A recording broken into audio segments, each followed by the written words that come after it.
Got a little bacon grease in the pan, it's just warming up. We're gonna whip up a quick breakfast this morning with some of my favorite ingredients.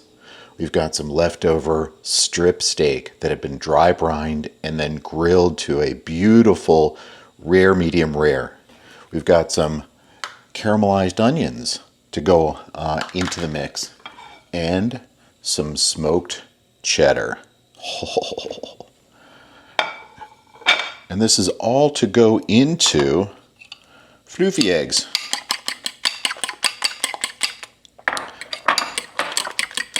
Or to make floofy eggs, you need a lot of energy, just a teeny bit of water. This is probably, this is 3 eggs with maybe 20 or 30 drops of water, just to try and loosen things up and make sure that you have the ability to whip air into the eggs to get them to be light and airy and just delicious.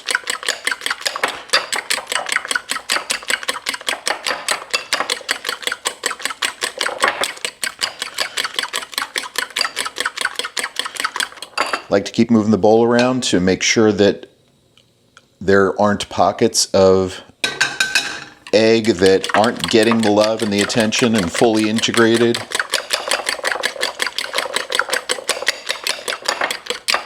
You know, sometimes you can go through the process of whipping an egg and you find some of those little strings or just a little bit of area that is uneven. That's no fun. You want everything to be uniform. You want lots and lots of air mixed in. Let me turn down the heat a little bit. So I mentioned that this is a bit of leftover steak that was cooked to a beautiful rare, medium rare. It's been sitting out, warming up a little bit. It's not just to take some of the chill off.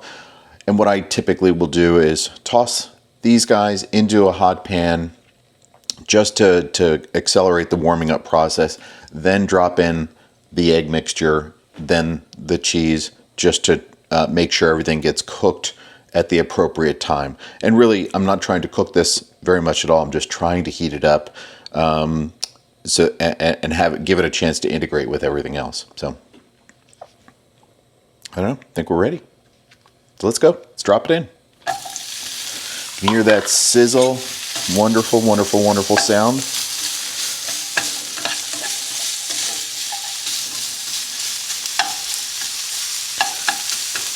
Make sure everybody's got some contact with the pan.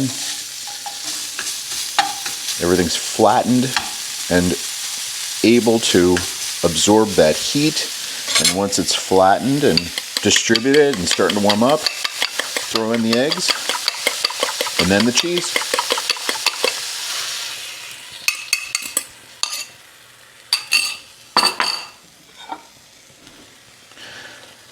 The really weird thing about using a smoked cheese is that it doesn't melt in the same way that this is smoked cheddar. So it doesn't melt in the same way that regular cheddar that isn't smoked would. There's something that happens in the smoking process that alters its melting texture.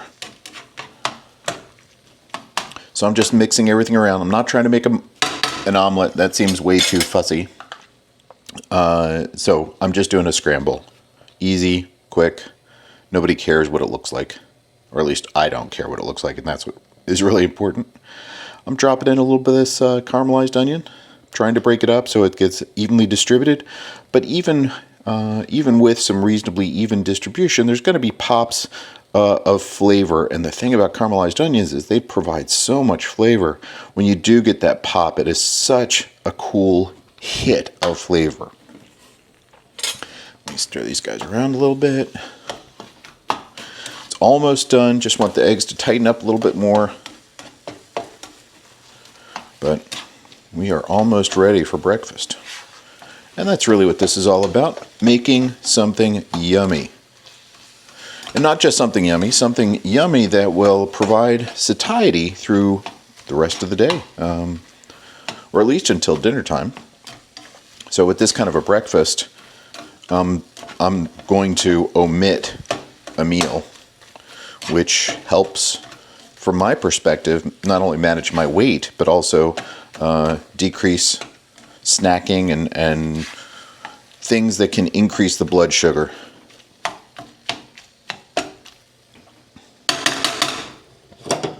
That's it. Breakfast.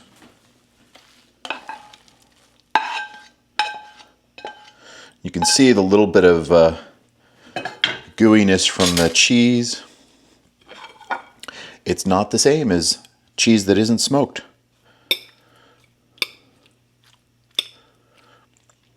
So let's give it a try.